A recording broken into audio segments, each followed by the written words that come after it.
प्रमोद महाजन।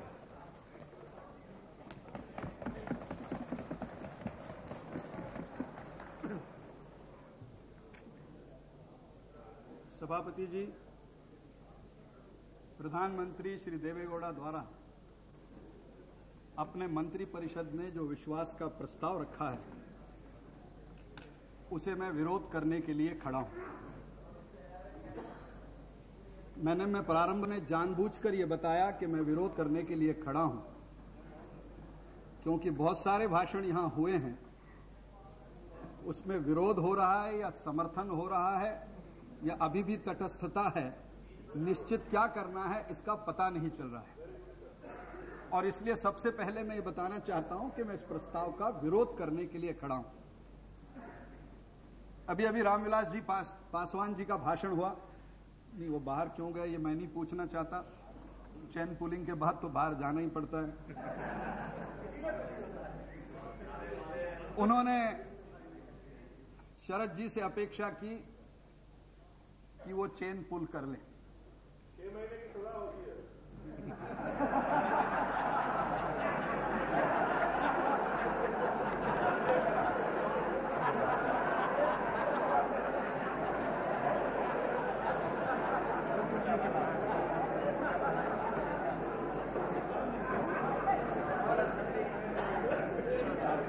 आपने मेरे मुंह की बात छीन ली। 10 महीने के प्रधानमंत्री की सजा भुगतने के बाद और शरद जी 6 महीने की सजा भुगतने के मनस्थिति में होंगे ऐसा कम से कम लगता तो नहीं है, और इसलिए आप प्रार्थना भले करें। सभापति जी, इस सदन ने विश्वास के अनेक प्रस्ताव देखे हैं, अविश्वास के भी प्रस्ताव देखे हैं,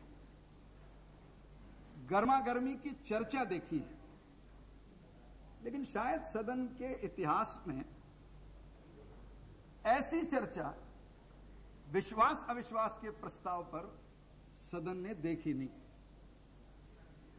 क्योंकि जो विश्वास मांग रहा है उसे अपने पर ही विश्वास नहीं है,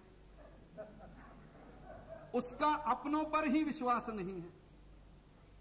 जब अपने पर विश्वास ना हो और अपनों पर भी विश्वास ना हो तो परायों के सहाय से वो अपने आप को विश्वास मत पारित कर लेगा, इस भ्रम में इस प्रकार की चर्चा चल रही है। प्रधानमंत्री जी ने विश्वास का प्रस्ताव रखा। हम निश्चित रूप से अपेक्षा करते थे, आदरणीय जसवंत सिंह जी ने अपने भाषण में कहा कि प्रधानमंत्री अपने भाषण में विस्तार से यह बताते कि विश्वास का प्रस्ताव रखने की नौबत उन पर क्यों आई। महामहिम राष्ट्रपति जी ने उन पर विश्वास का प्रस्ताव रखने के लिए क्यों कहा, लेकिन प्रधानमंत्री के पूरे आधे घंटे के भाषण में उन्होंने एक शब्द से यह नहीं कहा कि वो इस सदन का विश्वास क्यों मांग रहे हैं। और वो अपनी कश्मकश में तो यहां तक भूल गए कि भाषण समाप्त होने तक भी उन्होंने सदन से यह औपचारिक भी प्रार्थना नहीं की कि आप मुझे अपना विश्वास दो। मैं उन्हें दोष नहीं देता, मैं उन्हें दोष नहीं देता, क्योंकि प्रधानमंत्री जानते हैं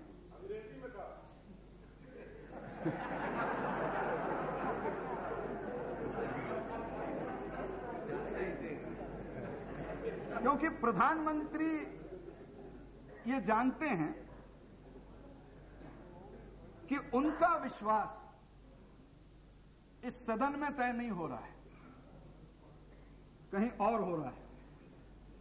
और वो निश्चित रूप से क्या हो रहा है इसकी उस क्षण को जानकारी के अभाव में उन्होंने केवल शुरू किया हो, या हो सकता है कि उन्होंने अपने सारे शस्त्र उत्तर के भाषण के लिए रखे हो और 100 सुनार की और 1 लोहार की रूप में वो शायद विश्वास मत के अंतिम भाषण में हमसे ये जानना चाहते हो, हमको ये बताएंगे कि विश्वास मत प्रस्ताव क्यों आए।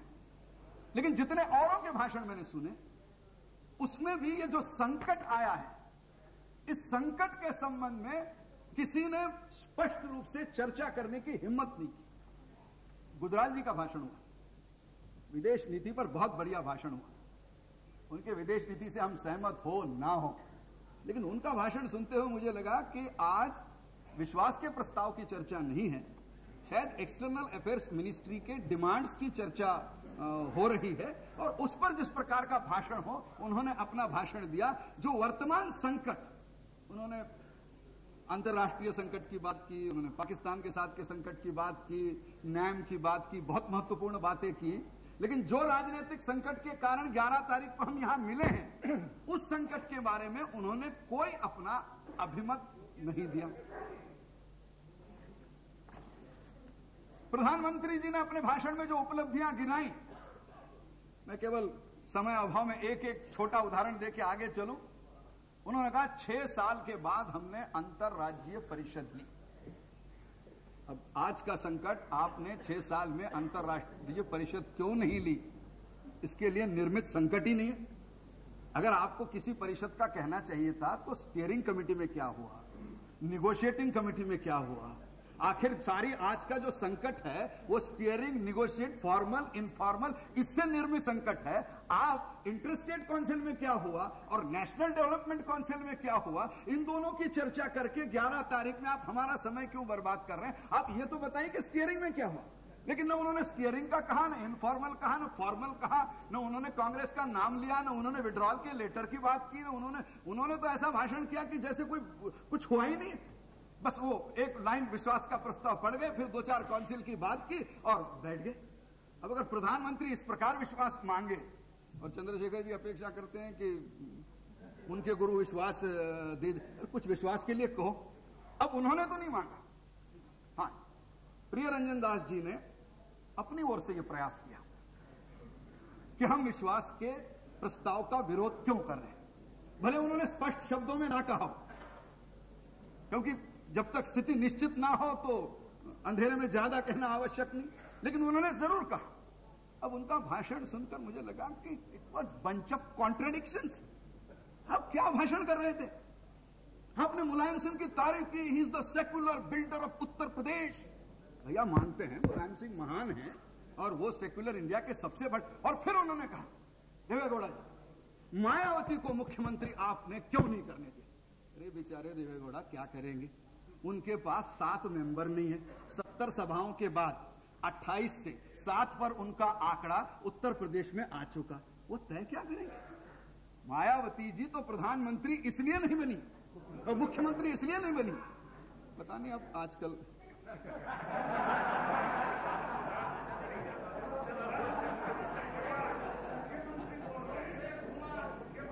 मायावती जी मुख्यमंत्री, और इसलिए झगड़ा देखकर आश्चर्य लगता है सभापति जी, मायावती मुख्यमंत्री तो बननी चाहिए थी आप सबके समर्थन से। कांग्रेस और बीएसपी दोनों मिलकर चुनाव लड़े थे, हम भी चुनाव में थोड़े घूमे थे, और हमने केसरी जी के भाषण सुने कि अगर आप समर्थन नहीं करेंगे तो हम केंद्र सरकार का समर्थन हटा लेंगे। अब इसके बीच में कौन खड़े थे? सारी दुनिया जानती है कि मायावती जी और मुख्यमंत्री पद के बीच में अगर कोई खड़ा हो तो वो केवल खड़े थे मुलायम सिंह जी। कांग्रेस की हिम्मत नहीं हुई, और अगर वो हिम्मत नहीं हुई, मुलायम सिंह जी को कुछ नहीं, ही is the secular builder of UP. और बेचारे देवेगौड़ा, और इसलिए आज वो दोनों तरफ से मार खा रहे हैं, तो हम भी क्या कर सकते हैं, हम बहुत बार भुगते हैं। प्रियरंजन जी बोल रहे थे कि दोनों हमको मार रहे हैं, भैया हम तो बहुत वर्षों यहां बैठ के दोनों का मार खा चुके हैं, तो एक बार आप भी खाकर देखिए। अब जहां आपने ये कहा मुलायम सिंह की और हमने मायावती को मुख्यमंत्री बनाया, और क्यों बनाया? ये 6 महीने 2 महीने, हमारी 6 महीने की कर रहे हो, आप भी तो 10 महीने में इसको निकालने की बात कर रहे हो। कोई 4 महीने का ही झगड़ा है क्या? आप भी तो 10 महीने में निकालने की बात कर रहे हो। आप कौन सी 5 साल का नरसिंहराव जी के अभिवचन का पालन हो रहा है, आप भी तो 10 महीने के बाद उसको बदल रहे हो। तो हमारा 6 महीने कम से कम हमने पत्रकार परिषद में कहा कि हाँ 6 महीने वो रहेंगे, 6 महीने हम रहेंगे, साल भर के बाद विचार करेंगे। जो भी था हमने खुले कार्ड लोगों के सामने लाए। आपने कभी भाषण में ये नहीं कहा था कि 10 महीने के बाद हम सोचेंगे, 10 नहीं 9 9 महीने के बाद हम सोचेंगे कि परिणाम क्या है और उसके अनुसार हम निर्णय। आपने कभी नहीं कहा था, हमने जो कहा जानबूझकर कहा था। और इसलिए मायावती को अगर मुख्यमंत्री बनाया हो तो हमने बनाया, उत्तर प्रदेश का अगर हमने रास्ता निकालने की कोशिश की हो तो हमने की है, ये आप कर नहीं सके। और दोष, मैंने सुना फारूक जी की तारीफ हुई और उस समय फारूक जी बैठे भी थे, उनको भी अच्छा लगा होगा कि कश्मीर का चुनाव फारूक जी को जीतना चाहिए था। अब फिर मैंने धीरे से कश्मीर के हमारे मित्रों से पूछा कि क्या कांग्रेस कश्मीर में चुनाव नहीं लड़ी थी क्या? उन्होंने वहां भी फारूक को आउटसाइड सपोर्ट दिया था क्या, भाई तुम ही लड़ो और तुम ही जीत जाओ? तो पता चला कि ये फारूक से लड़े थे और जम्मू कश्मीर के इतिहास में पहली बार सबसे कम वोट पाए, सबसे कम सीटें पाए। अगर आप खुद फारूक से लड़े तो देवेगौड़ा फारूक को कहां से बचाएंगे? असल के कारण बताओ क्या है? आपने तीसरा मुद्दा रखा, वो पाकिस्तान के अध्यक्ष लेघारी ने क्या कहा। अरे बाप रे, हम अपने अध्यक्ष के बारे में कुछ नहीं कह सकते, मतलब आप कि उसने क्या कहा, मतलब आप अपने पार्टी के अध्यक्ष के बयान की रिस्पांसिबिलिटी नहीं ले सकते। बेचारा देवेगौड़ा लेघेरे की रिस्पांसिबिलिटी कहां से लेगा कि उसने कहां से भाषण किया? मुझे तो समझ में नहीं आता लेघेरे ने क्या कहा। खलीज टाइम्स, हम भी दुखी हैं, पाकिस्तान के अध्यक्ष ने जो कहा वो निंदा के पात्र है। खलीज टाइम्स में जिस प्रकार आया उसका खंडन भी बाद में किया होगा, अगर वो सच है तो वो गलत है, लेकिन उसका किसी एक व्यक्ति से संबंध नहीं था। लेकिन तब आप ये नहीं बोले कि इस संयुक्त मोर्चा के सदस्य नेशनल कॉन्फ्रेंस के फारूक अब्दुल्ला ने भरी सभा में यह कहा कि छिंदवाड़ा में भरी सभा में कहा कि 1/3 कश्मीर ये पाकिस्तान को देना चाहिए और वही कश्मीर समस्या। अब उस फारूक जी के घर पे बैठ के आप तय कर रहे हैं, और इसलिए आज सुबह किसी समाचार पत्र ने लिखा है कि इनके निगोशिएशन सफल क्यों नहीं हुए। उन्होंने कहा इन्होंने जगह गलत ढूंढी। पहले फारूक अब्दुल्ला के यहां बैठे, अब वहां कोई भी आदमी लाइन ऑफ एक्चुअल कंट्रोल के बाहर तो जा ही नहीं सकता, तो जो लाइन ऑफ एक्चुअल कंट्रोल है उसके बीच में था। और फिर दूसरी बार बैठे शरद जी के यहां, अब वहां कोई फेंस सिटिंग सा मामला है, कभी पॉजिटिव डिसीजन होता ही नहीं, तो वहां से डिसीजन कहां से आएगा?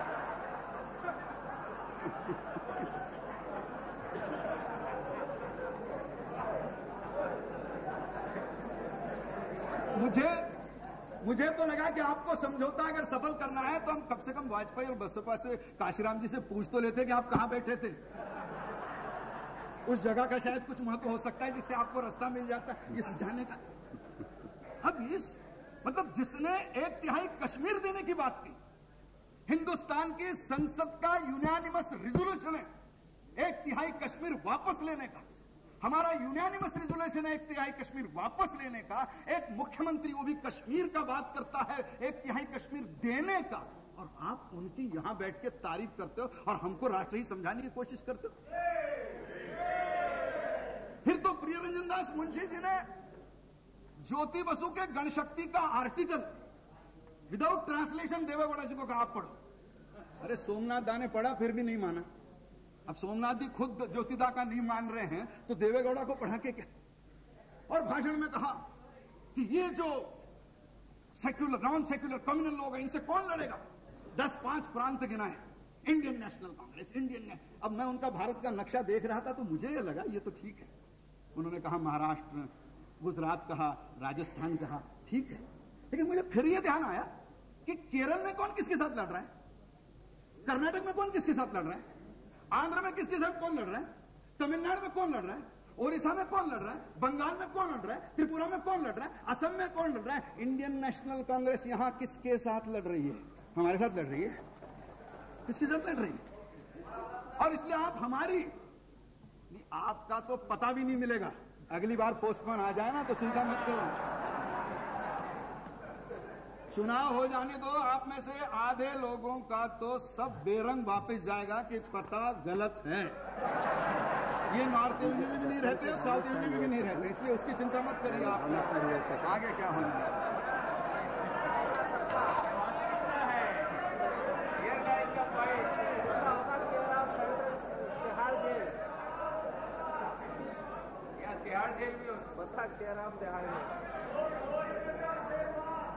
सभापति जी, मैं उस पत्र का अध्यक्ष जी क्षमा चाहता हूं, मुझे इनकी आपसी राजनीति में कोई रुचि नहीं है, क्योंकि संसद में आया इसलिए बातचीत करने की आवश्यकता है। अन्यथा यह सत्ता दल है, यह समर्थित दल है। इनकी सत्ता इनके समर्थन पे, इन पे समर्थन हटा लिया, इनका आपस का मामला है। यह आपस का झगड़ा पंचायत में लेके आए और पंचायत में लेके आए इसलिए बात करने की आवश्यकता पड़ रही है। नहीं तो हमें कोई आपकी झगड़े में रुचि नहीं। आप समर्थन दो ना दो, आपने जो तय करना है करिए, लेकिन जिस प्रकार की राजनीति आप कर रहे हो, यह पत्र क्या है? अगर सब मंत्री अच्छे हैं तो आपका पत्र क्या है? पत्र में आपने संयुक्त मोर्चे के कौन से मंत्री को बख्शा है? संयुक्त मोर्चे के किस बात के लिए आपने कहा है कि अच्छा है? और इतना ही नहीं, मैं तो पत्र को देखकर आश्चर्य से दंग हो गया। राष्ट्रपति को लिखा है कि पंजाब के चुनाव में इन लोगों ने हमारी मदद नहीं की इसलिए हम हार गए। अब राष्ट्रपति इसको क्या करेंगे भाई? यूपी में आप हार गए, पंजाब में हार गए, इसका आपके समर्थन के विड्रॉल से क्या देना लेना है? और मान भी लीजिए आप इकट्ठा हो जाते, तब भी अकाली दल और भारतीय जनता पार्टी की इतनी ताकत थी कि वो आपको इकट्ठा भी हरा देते। लेकिन आप राष्ट्रपति को लिख रहे हैं कि यूपी में क्या हो रहा है, they are not helping us politically, all by elections we are losing, they are not helping. अब राष्ट्रपति क्या करेंगे? बाई इलेक्शन आप लूज कर रहे हैं, क्या ड्राफ्टिंग है? आप उसका ड्राफ्ट देखिए। शरद जी देख रहे हैं, शायद जरूर देखें, मैं पढ़ के बात कर रहा हूं।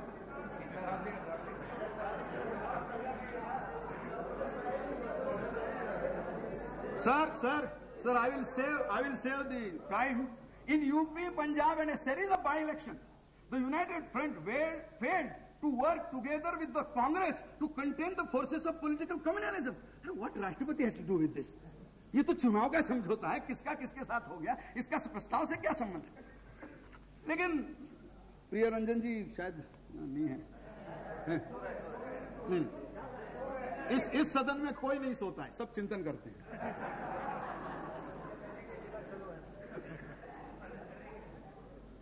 अध्यक्ष जी उन्होंने दुख बताया कि दोनों तरफ से मार पड़ रही, इसलिए मुझे लगा कि जसवंत जी की भी मारे और मैं भी मारे, ठीक नहीं। मुझे कभी कभी उनकी हालत समझ में आती है। इनकी सत्ता इनके आधार पे है, पूरा समर्थन इनका है, नहीं तो ये तो आते ही नहीं, शपथ ही नहीं होती, 1 महीने में चले जाते। अब इन्होंने सत्ता दी और सत्ता देने पर इन्होंने उत्तर क्या दिया? एक बड़े नेता ने कहा समर्थन वापस लिया तो जूते पड़ेंगे। अब मुझे मालूम नहीं, ये संसदीय शब्द नहीं है, अच्छा शब्द नहीं है, लेकिन अब बड़े नेता कह चुके, हम क्या करें? किसी ने यह कहा कर्नाटक की विधानसभा में, हिम्मत है तो समर्थन वापस लेकर दिखाओ। और एक बड़े नेता ने तो कहा you have a choice, United front और तिहाड़ जो है, चॉइस इज योर्स। ये कौन सा समर्थन मांगने का ढंग है जी? मतलब मैं नाराजी समझ सकता हूं आप लोगों की, ऐसे कैसे आखिर समर्थन दिया हमने, वीपी सिंह को समर्थन दिया तो थोड़ा बहुत नाराजी हम भी समझ सकते हैं आपकी नाराजी। कोई कहे कि यूनाइटेड फ्रंट और तिहाड़, अब यहां खड़े होकर कह रहे हम अपील करते हैं, हम प्रार्थना करते हैं, हम अपील करते हैं, प्रार्थना करते हैं। ये पहले क्यों कहा? अब असली झगड़ा सांप्रदायिकता का नहीं है। अगर भारतीय जनता पार्टी 10 महीने पहले सांप्रदायिक थी तो आज भी उतनी होगी, हम तो उतने ही हैं। फिर सांप्रदायिकता के नाम पर आप दोनों इकट्ठा आ रहे हैं, आज बिखरने की बात क्यों हो रही है? ऐसी कौन सी बड़ी बातें आई जो हमारे सो कॉल्ड कम्युनलिज्म से बड़ी हुई? लेकिन अध्यक्ष जी एक बात संयुक्त मोर्चा को भी समझना चाहिए, अरे जिनके समर्थन पे राज कर रहे हो उनके साथ कुछ तो अच्छा बर्ताव करो। झारखंड मुक्ति मोर्चा के केस में अचानक एक नया नाम जुड़ गया, अरे पहले नहीं था, वो महतो ने कभी उस नाम को नहीं लिया, अब जुड़ गया। अब परेशानी होगी साहब, किसी वरिष्ठ नेता पर इस प्रकार का आरोप होता है तो परेशानी नहीं होगी। अध्यक्ष जी अब पार्टी को किसी ने 2 करोड़ का चंदा दिया, अच्छा सूटकेस में नहीं, चेक से दिया। अब चेक से चंदा देना नहीं चाहिए था, उनकी कंपनी डूब रही थी, डूबने वाले कंपनी को इतना चंदा देने का अधिकार नहीं है, ये लीगल है, लेकिन चंदा दिया तो उसके घर पर रेड कर दिया। आगे कैसा होगा चुनाव में? अगर हम सरकार को समर्थन दे रहे हैं और चंदा देने वाले पर रेड कर रहे हैं, दुख होना स्वाभाविक है। पार्टी को किसी ने 3 करोड़ रुपया विदेश से दिए, ड्राफ्ट से दिए, no suitcase, no hanky panky business, nothing under the table, draft बना के सिंगापुर से भेजे। अब बैंकिंग सिस्टम यह है कि ड्राफ्ट पे भेजने वाले का नाम नहीं होता। अब चिदम्बरम जी पूछ रहे किसने 3 करोड़ दिए, नाम बताओ। अरे भाई अपनी पार्टी है, समर्थन दे चुकी है, पूछने का अधिकार ही आपको इस पर मिला है कि उस पर नहीं होना चाहिए। अब अध्यक्ष जी सब पार्टी को हिसाब मांगा। अब ये ठीक है कि बहुत सालों से कुछ पार्टियों ने हिसाब नहीं रखा हो, कांग्रेस पार्टी वक्त पर हिसाब दे नहीं सकी। अब होता है भाई, समर्थन देने वाली पार्टी है, 2-4 दिन आगे पीछे पेशी कर देते। 20 करोड़ का जुर्माना, 10 महीने में समर्थन दिया और 10 महीने में समर्थन दिया और 24 करोड़ का इनकम टैक्स लगा दिया। 10 महीने में इनकम कुछ नहीं, टैक्स 24 करोड़।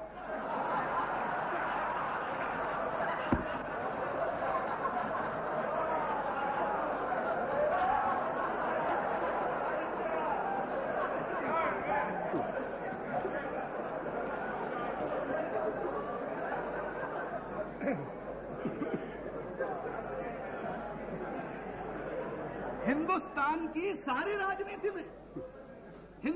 की सारी राजनीति में एक वाक्य बड़ा प्रसिद्ध है, ना खाता ना बही, हम जो कहे, मैं किसी का नाम नहीं लूंगा, हम जो कहे वही सही।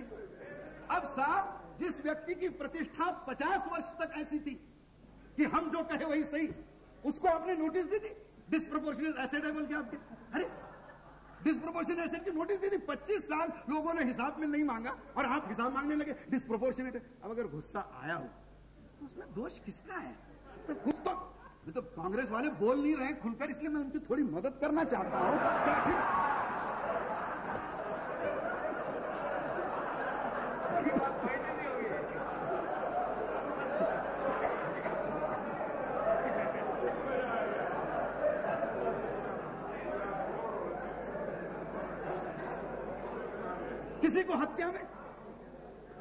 किसी को हत्या में फंसा दो, किसी को डकैती में फंसा दो, किसी को भ्रष्टाचार में फंसा दो। अरे बेचारे वो अडवाणी थोड़े हैं जो सुप्रीम कोर्ट में चले जाए। हिम्मत हो तो नेता की ऐसी, इनकी नहीं है। हिम्मत हो तो ऐसी। अडवाणी जी पर आरोप हुआ, उन्होंने कहा लोकसभा का त्याग पत्र देता हूं और उस दिन तक मैं लोकसभा में नहीं आऊंगा जिस दिन तक कोर्ट से नहीं पाऊंगा। और आज हिंदुस्तान के इतिहास में उन्होंने अपनी पवित्रता सिद्ध करके वो कोर्ट से बरी होके फिर लोकसभा में प्रवेश कर।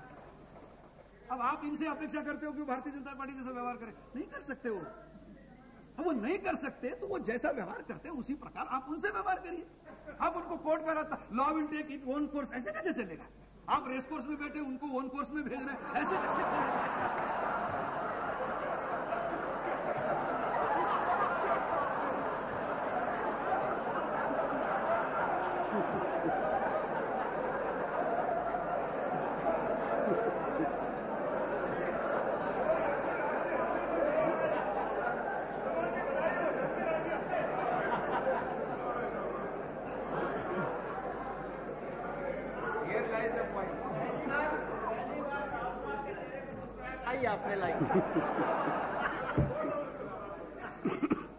अध्यक्ष जी ये व्यंग मत लीजिए, ये असली झगड़ा है और पहले दिन से सत्ता का झगड़ा असली झगड़ा है। इसको सांप्रदायिकता का तो आप जामा दे रहे हो। जैसे सब लोग 6 दिसंबर भाई ये तो हमको सर्टिफिकेट कोई देने को तैयार है कि on 5th of December 1992 BJP was 100% secular. कम से कम चलो ये दे दो, कोई खड़े होकर कहे तो कि आप 6 दिसंबर के कारण आप नॉन सेक्युलर, नहीं तो आप तो पैदाइशी सेक्युलर लोग हो। आप किसके? अरे हमको तो आपने नॉन सेक्युलर अभी थोड़ा ही बोला है।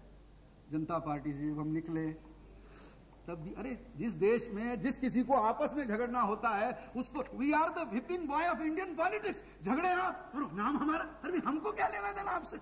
आपका नाम लेना।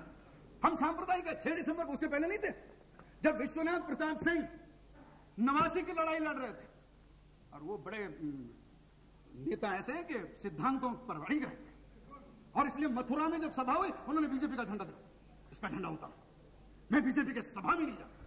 अब हम क्या करें भैया, चलो झंडा उतार दिया, कहां झगड़ा करें, कांग्रेस को हराना था। आकर खड़े हो गए, बैठ गए, भाषण कर लिया। और जब हमारे समर्थन की आवश्यकता पड़ी एनेक्सी में भारतीय जनता पार्टी की राष्ट्रीय कार्यकारिणी में सब लोग आ गए। वो छोड़ दो, सेक्युलर कोई फर्क नहीं पड़ता, सपोर्ट दो। इस देश में सपोर्ट किसी का भी चलता है। सोमनाथ का भाषण नहीं सुना?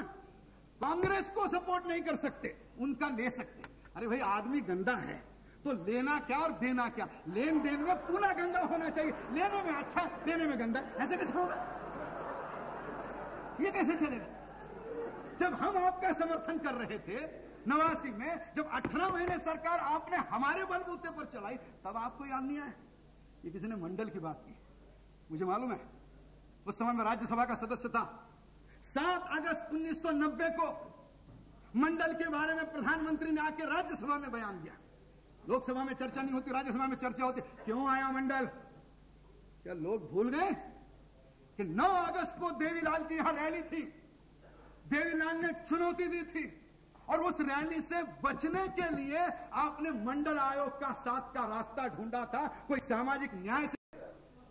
उस दिन सौभाग्य से राज्यसभा में बोलने वाला मैं पहला वक्ता था और उस दिन भारतीय जनता पार्टी की ओर से हमने मंडल आयोग का समर्थन किया था, स्वागत किया था और आज भी हम करते हैं। और सबसे ज्यादा मुख्यमंत्री पिछड़े वर्गों के हम देते हैं। सबसे ज्यादा पिछड़े वर्ग के एमएलएस हमारे आते हैं, एमपीज हमारे आते हैं, शेड्यूल कास्ट के, ट्राइब के, पिछड़े वर्ग हम देते हैं। और इसलिए ये मैं नहीं, बीच में नहीं, बहुत हो गया।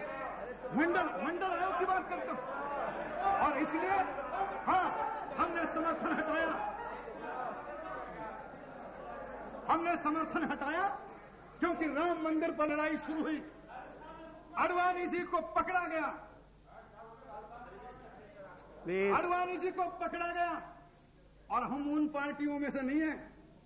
संकट आते हैं तो अपने प्रधानमंत्री को डुबो देने में 2 मिनट नहीं सोचते हैं और कुछ तो लोग संकट आते हैं तो अपने अध्यक्ष को भी डुबोने में ज्यादा देर सोचते नहीं है। हम उन पार्टियों में से नहीं हैं। हमारे पार्टी के अध्यक्ष को जो पकड़ा गया उसके विरोध में हमने राम मंदिर के लिए अपना सपोर्ट विड्रॉ किया था और उसमें हमें कोई शर्म नहीं, हम गर्व से कहते हैं। और कम से कम चंद्रशेखर जी मानेंगे, राम मंदिर और 2 कांस्टेबल, इसमें कौन सा रीजनिंग ज्यादा साउंड होता है? कम से कम इतनी तो कोशिश करो। पहली बार इंदिरा जी ने चरण सिंह को लाया, 1 दिन नहीं सटा चली, तो फर्स्ट आउटसाइड सपोर्ट। फिर हमने लाया, 17 महीने चली। फिर राजीव जी ने चंद्रशेखर जी को लाया, 4 महीने चली। मैंने एक बार गिना 17 और 4 21, तो 3 सरकारें हमने देखी, औसत आयु होगी 7 महीने। मैं देवेगौड़ा को बधाई देता हूं, वो 9 महीने सरकार चला पाए आउटसाइड सपोर्ट से, आज तक कोई नहीं चला पाया, एवरेज 7 महीने के आगे। और 3 बार कांग्रेस ने विड्रॉ किया। किस कारण से किया? न चौधरी के संबंध में कारण था, न चंद्रशेखर जी के बारे में कारण था और न आज भी कोई कारण दिखाई देता है सिवा स्वार्थ के। और इसलिए भारतीय जनता पार्टी के सपोर्ट विड्रॉल की इससे कंपेयर हो नहीं सकता। वह सैद्धांतिक विड्रॉल था और अगर हम चाहते तो जरूर करते। और फिर दुख इस बात का है कि हमने उस आउटसाइड सपोर्ट से ज्यादा सीख लिया, तो हम जरा अभी संभल कर चल रहे हैं, किसको करना किसको नहीं करना। अब उस आउटसाइड सपोर्ट से कांग्रेस नहीं सीखी क्योंकि वो सीखना नहीं चाहते। चंद्रशेखर जी इतने बड़े हैं कि मैं क्या बोलूं, चंद्रशेखर जी आप भी सीखना नहीं चाहते। देवेगौड़ा अपने इतने मित्र हैं, आप अपने अनुभव को बता देते तो कम से कम वो शपथ नहीं लेते। लेकिन दुर्भाग्य से हो, और इसलिए ये सांप्रदायिकता की लड़ाई नहीं है। सांप्रदायिकता की बात करनी है। होम मिनिस्ट्री के कागज मेरे हाथ में, 1996 में हिंदुस्तान में किन प्रांतों में कितने दंगे हुए उसका हिसाब है, और केवल मैं गृह मंत्री जी का है। महाराष्ट्र जहां मोस्ट कम्युनल गवर्नमेंट चल रही है, शिवसेना और बीजेपी, वहां दंगे हुए 7, और बिहार मोस्ट सेक्युलर गवर्नमेंट चल रही है, दंगे हुए 24।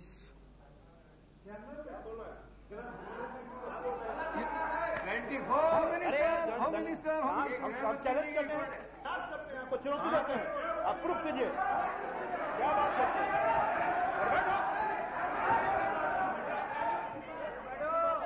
ये भारतीय गृह मंत्री की रिपोर्ट है।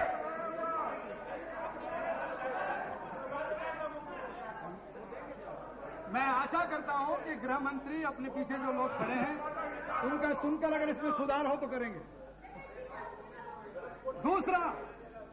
दूसरा कम्युनल गवर्नमेंट राजस्थान, 96वें दंगे की संख्या 1 और सेक्युलर गवर्नमेंट मध्य प्रदेश दंगों की संख्या 40, कम्युनल गवर्नमेंट दिल्ली दंगे 1, सेक्युलर गवर्नमेंट सबसे सेक्युलर गवर्नमेंट केरल दंगे 34। और ये आंकड़े मेरे नहीं है, ये गृह मंत्री का कागज है।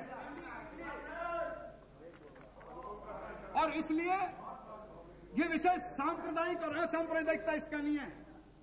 हम माने न माने, इस संयुक्त मोर्चा की सरकार या प्रधानमंत्री, उनके लिए आंसू बहाने की कोई आवश्यकता नहीं है, क्योंकि इस सरकार का अगर ऐसा हो तो हमको हमेशा राज में रखो, दंगे हो गए नहीं देश में। मैं आपको एक तरकीब बता रहा हूं दंगे न होने की, ये बहुत बार सुन चुका हूं मैं। इस सरकार का जन्म ही विचित्र हुआ। अध्यक्ष जी, कल रात मैंने दूरदर्शन पे पढ़ा, समाचार पत्रों में पढ़ा कि 13 पार्टी अपने अपने सदस्यों को व्हिप देने वाले हैं। अब ये सरकार का गठन देखिए, दिया नहीं दिया मैं नहीं जानता, वो अपना उनका मामला है, देना दे मर्जी उनकी है। तो मैं सोच रहा था कि कौन किसको व्हिप देगा, कैसे देगा। मुझे खलप जी ध्यान है, अभी वो सेक्युलर है। हाँ, रमाकांत जी खलप कानून मंत्री, अभी वो सेक्युलर है। एक साल भर पहले महाराष्ट्र गोमांतकवादी पार्टी और बीजेपी और शिवसेना का एक समझौता था, हमने चुनाव लड़ा था, इनको मुख्यमंत्री करने का हमारा प्रयास था, लेकिन हो नहीं पाया, वो चुनाव हार गए। अब वो सेक्युलर हो गए, हम कम्युनल हो गए, तो चलते रहता उसमें, ये तो हमारे साथ कोई बहुत नहीं बात नहीं। अब मुझे लगा ये 13 पार्टियों में खलप जी का व्हिप कौन किसको देगा। फिर मुझे लगा वो राइट हाथ से व्हिप लिखेंगे, लेफ्ट हाथ को दे देंगे। ये सरकार बनी है ऐसी। मुझे लगा कि शीशराम जी सतपाल जी को व्हिप देंगे या सतपाल जी शीशराम जी को व्हिप देंगे, क्योंकि देने वाले तो कांग्रेस में चले गए, ये इधर बैठ गए। अब नारायण दत्त तो इधर है नहीं, देंगे किसके। ये सरकार, मैं केवल एक छोटा उदाहरण देना चाहूं, खलप जी सामने है। हम अभी इन दिनों में चीन में एक संसदीय यात्रा थी, आपके आशीर्वाद से खलप जी के नेतृत्व हम गए। आजकल अध्यक्ष जी चीन में जनतंत्र जानने की बड़ी उत्सुकता बढ़ी है और इसलिए बहुत दिन बदले हैं। पहले तो कम्युनिस्ट पार्टी यहाँ कम्युनिस्ट पार्टी के निमंत्रण पे आती थी, आजकल तो चीनी communist party Bharatiya Janata party के निमंत्रण पर भारत में आकर अभ्यास करना चाहती है, क्योंकि वो भी जानते हैं कि इनमें तो कुछ बचा नहीं है, क्या फायदा इनसे संबंध रख के, जो नई पार्टी आने वाले उससे ज्यादा संबंध रखो। तो उनका भी आपस का सारा बदला है। अब मैं जब चीन में गया, रमाकांत जी भी थे, चिंतामन पानी रहे थे, बहुत यहाँ के मित्र थे, कुछ राज्यसभा के थे। जब हम वहां गए तो कुछ वहां के लोगों ने पूछा, भाई आपकी डेमोक्रेसी कैसी चलती है, क्योंकि उन लोगों का तो संसद अलग, इलेक्शन अलग। तो रमाकांत जी थे और बड़े नेता हैं, लेकिन पुरानी मित्रता है, तो उन्होंने मुझे कहा कि सर बताइए भाई कैसी चलती है, चर्चा करो इनसे। तो एक एमपी ने मुझे पूछा कि हाउ इज योर डेमोक्रेसी। तो मैंने कहा मैं डेमोक्रेसी बताता हूं, मेरा उदाहरण, मैंने कहा सिर्फ मैं परिचय करवाता हूं, डेमोक्रेसी समझ लो। मैंने कहा I am Pramod Mahajan, I am member of Lok Sabha, I belong to the single largest party and I am in opposition. चीनी आदमी मेरे को देखते रहा, you are single largest party. मैंने कहा we are the single largest party in the house, we are in the opposition. अच्छा, फिर हमने चिंतामन पानी ग्रही की ओर हाथ कर दिया। मैंने कहा ये है, वो सामने है, हाँ सॉरी श्री वल्लभ पानी, माफ करना, वो सिंह का सिंह करते तो थोड़ा हो जाता है। अब उनके ओर हाथ करके कहा ही belongs to the second largest party, he is outside the government supporting the government. फिर एमए बेबी थे, मैंने उनको उठा दिया। मैंने कहा he is the third largest party, he is inside the front but outside the government. और फिर मैंने कहा he is mister Ramakant Khalap, he is the only member of his party and he is the government.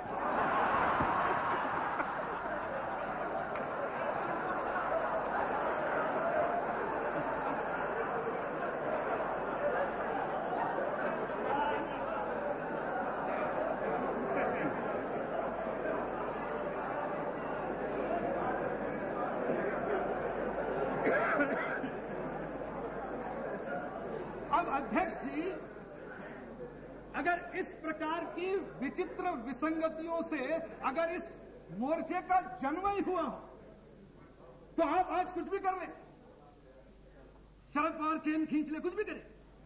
अब हमको किसी ने कहा कि अब रामविलास जी छोड़ दीजिए, शरद पवार चेन खींच लें, आप कुछ करें, हो सकता है कि आप देवेगौड़ा को बदल दें, क्योंकि वो तो 42 पार्टी के नेता है, उससे छोटी पार्टी निकालिए, उसका प्रधानमंत्री करिए। धीरे धीरे तो जिसकी कोई पार्टी न हो उसका प्रधानमंत्री बनने के चांसेस इस लोकसभा में बढ़ते जाएंगे।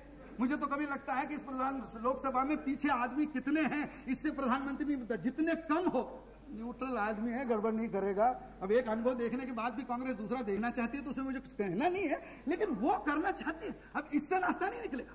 और इसलिए सत्य यह है कि सत्ता पिपासा, सेक्युलरिज्म नहीं, सत्ता पिपासा ये संयुक्त मोर्चा की इच्छा है और कानून का भय ये कांग्रेस का डर है।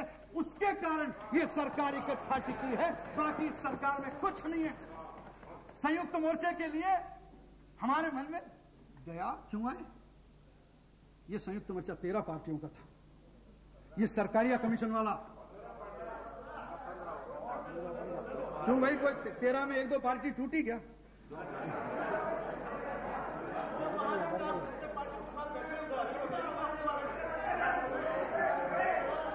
यह है धारा 356 का दुरुपयोग न करने वाली।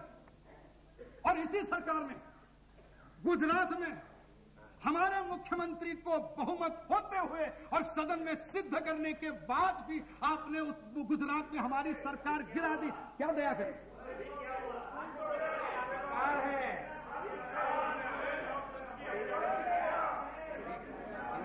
उत्तर प्रदेश में सबसे बड़ी पार्टी हम थे। आपका तो मेंबर नहीं, आप मेरी मेजॉरिटी पूछ रहे हैं। आप और प्रांतों में जाके आपका मेंबर तो ढूंढिए, मेजॉरिटी की बात कर रहे हैं। जिसका मेंबर नहीं वो मेजॉरिटी की बात कर रहे हैं। आज चार काफी है, 4 आपके लिए काफी है। और इसलिए इनकी राजनीतिक हलचल हमेशा भारतीय जनता पार्टी के विरोध में रही। जैसे चंद्रशेखर जी कह रहे हैं अटल जी को गुरुदेव बचाइए, फिर आप कह रहे हैं उधर देखिए गाली दिए बचाइए, गाली दिए। ये आप काम कर सकते हैं भैया, हमारे से तो हो नहीं सकता। ऐसे कैसे काम होगा? लोग आलोचना करें और कहे समर्थन करें, दिन रात गाली खाए। अब इसमें बजट का क्या होगा? संकट, आर्थिक सब ठीक है, वो इनको सोचना चाहिए, मैं क्यों सोचूं? हम तो विपक्ष में हैं, हम कोई बजट के समर्थक नहीं है। इसको पास करना हमारा काम नहीं, जिसका काम था उसको पूछिए, हमारे क्यों पीछे पड़े? आप पहले सोच के आइए।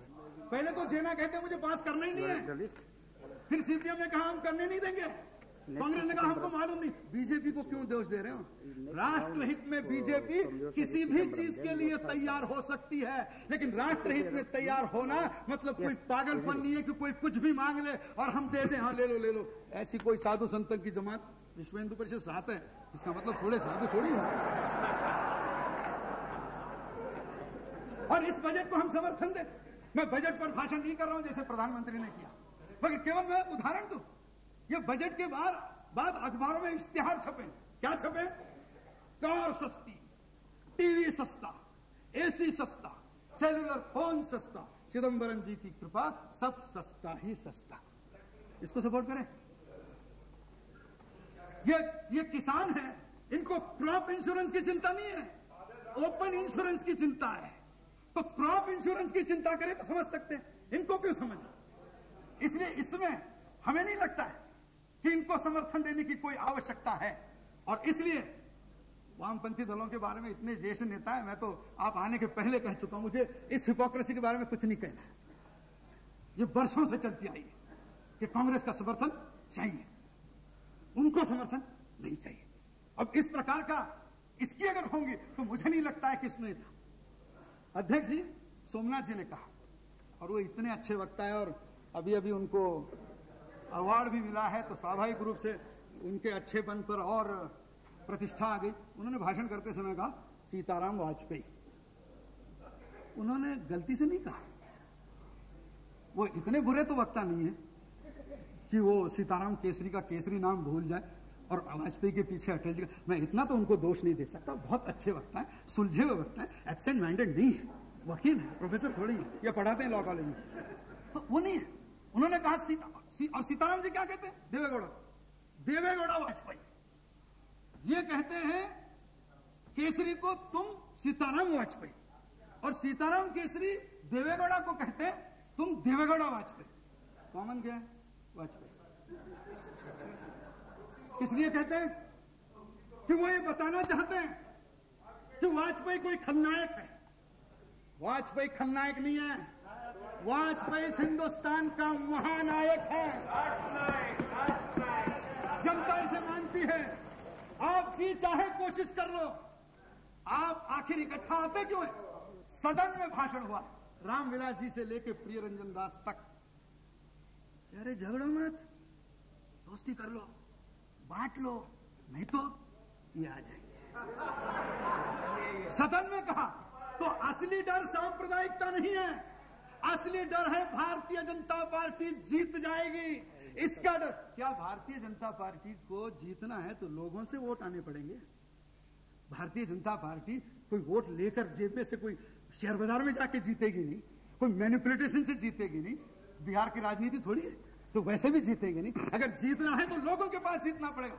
और अगर हिंदुस्तान के लोग आज वाजपेयी की सरकार चाहते हैं तो आप कितनी भी एडजस्टमेंट करने की कोशिश करो, आप कुछ दिन शायद बचा भी लो, आप घोड़ा बदल भी दो, किसी और लंगड़े घोड़े को लेके आओ, उससे बहुत सरकार चलने वाली नहीं है। हम चिंतित नहीं है और इसलिए हमको लगता है कि आज के संकट का दोष आपका है और इस संकट, हमारा भय आपको है, क्योंकि आप जानते हैं कि आपने 10 महीने में ऐसे खेल दिखाए हैं, आने वाले 4-6 महीने में अगर कुछ गड़बड़ करो तो और ऐसे खेल दिखाओगे कि हिंदुस्तान की जनता समझ जाएगी कि अगर हिंदुस्तान को कोई स्थिर सरकार देता है तो अटल जी के नेतृत्व में हम और हमारे दोस्त मिलकर आपको स्थिर सरकार दे सकते हैं। स्थायित्व का दावा अब हम करेंगे और इसलिए आज का संकट है, चाहे इसे निपट लो, आज न कल, कल न परसों आपको जनता के पास जाना होगा। और जनता के पास जब आप जाओ, इस विश्वास मत का कुछ भी हो, उस जनता के पास अटल जी के नेतृत्व में हम इतना विश्वास मत लेकर आएंगे कि आप इकट्ठे होने से भी हमारा राज कोई रोक नहीं सकेगा। इन शब्दों के साथ मैं इस प्रस्ताव का विरोध करता हूं। बहुत बहुत धन्यवाद।